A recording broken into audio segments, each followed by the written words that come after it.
Good morning. It's about 9 o'clock in the morning. We had a heavy rain and windstorm last night, and look what's on my porch this morning. That's probably 4 inches in diameter. I wonder where the rest of it is. There's a little bit. Look at all those sticks and branches. You know, nature has its own way of pruning. We have to recognize that. And when you live in the woods, it isn't like it would be if you lived like in a subdivision or something, where you'd have the tree people come in every so often and trim the trees back of obviously dead wood. So here's a big branch that's fallen across this. I know this looks tatty. I put this in to support this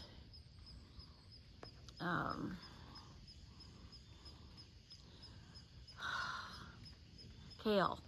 I planted that last fall in October, and this has stayed going, and it just got taller and taller. It put on seeds, and I planted them, and they didn't do very well. It was while I was out of town. My brother was watering for me. But I have noticed hummingbirds come and perch out here before they come in to get their food off of the feeders. I've got 3 out here.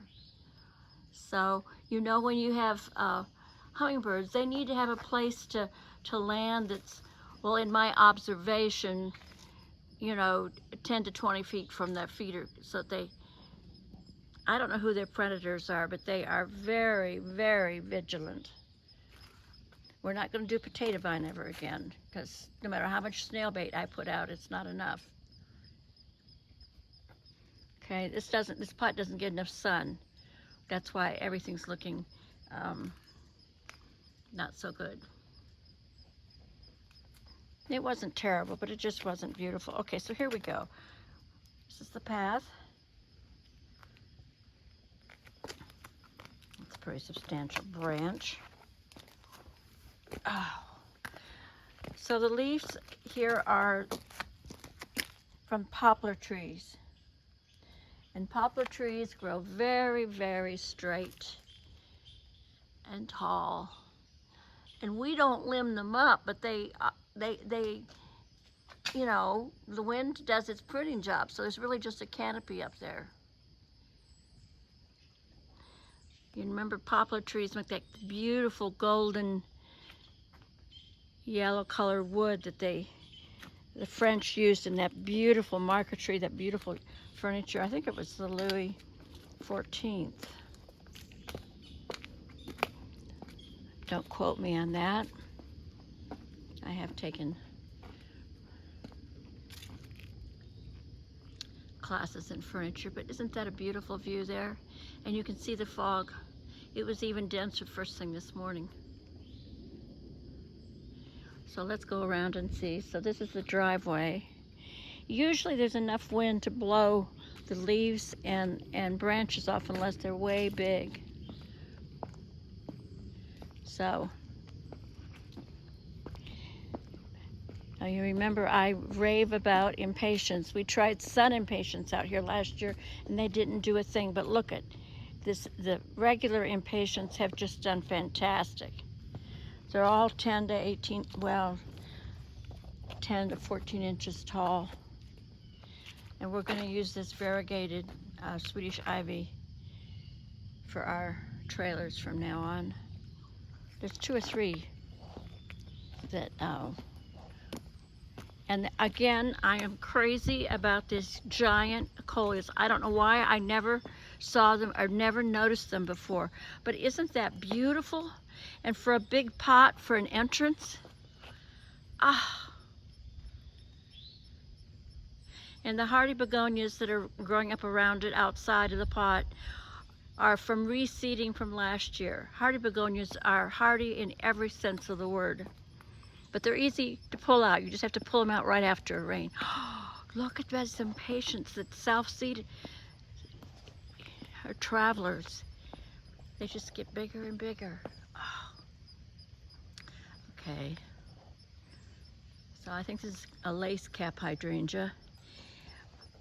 We have some hydrangeas here that put on their buds early in April, and then we have a frost second or third week, and everything turns to jelly.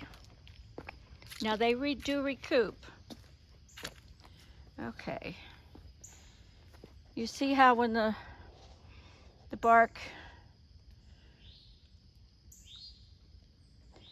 my beautiful red ones and purple ones just don't show up.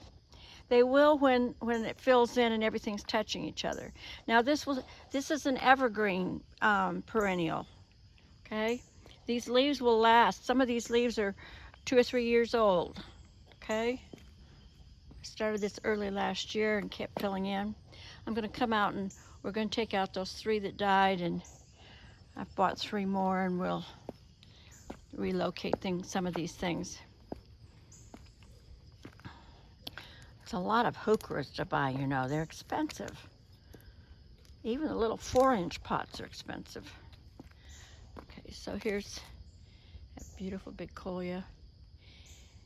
And that purple, what is it, purple suede shoes, something like that.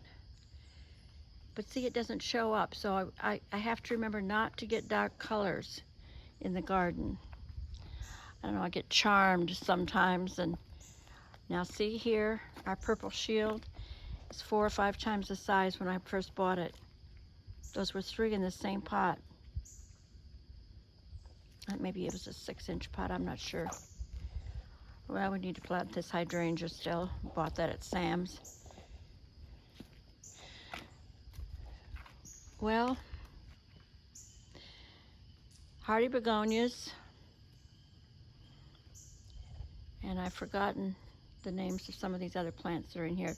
They're finally taking off. Those are like 5 years old. Prince something or other.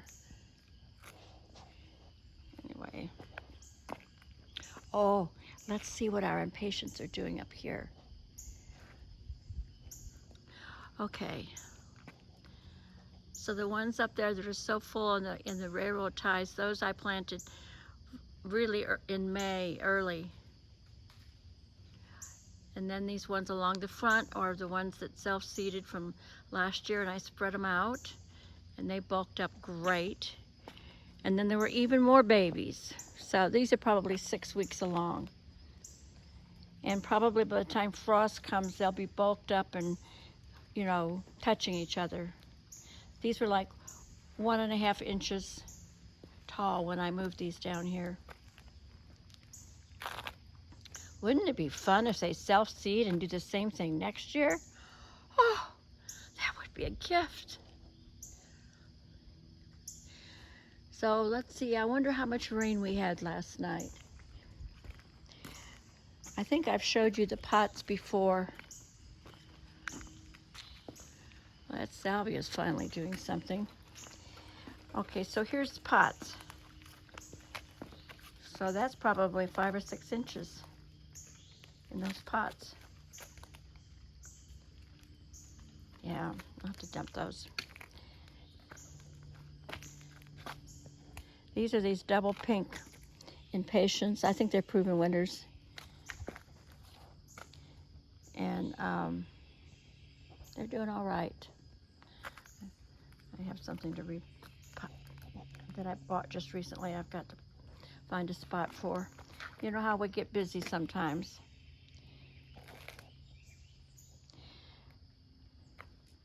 Now my brother puts out these 3 rail boxes for me. You know, I already have things planted from the year before. I did plant some ferns in the ground in front of them in the hopes they might take off. I suppose if something, you know, I have to plan that my brother's not going to be up for maintaining all that for me. And I wouldn't mind having just ferns across the front here. It would be all right.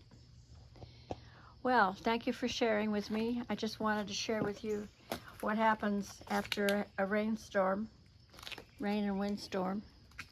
And we'll have to get out here and pick all this stuff up and get the blower when things dry up. And now this is a good day for weed pulling when we have that much rain, especially in the moss garden. And here I have to be careful because you see all this beautiful ground cover. All these huge leaves will smother it. And so as soon as things get dry, I need to get the blower out here and blow them away. Well, thank you so much for sharing with me. I appreciate. You're the people who really appreciate a garden. Thank you so much.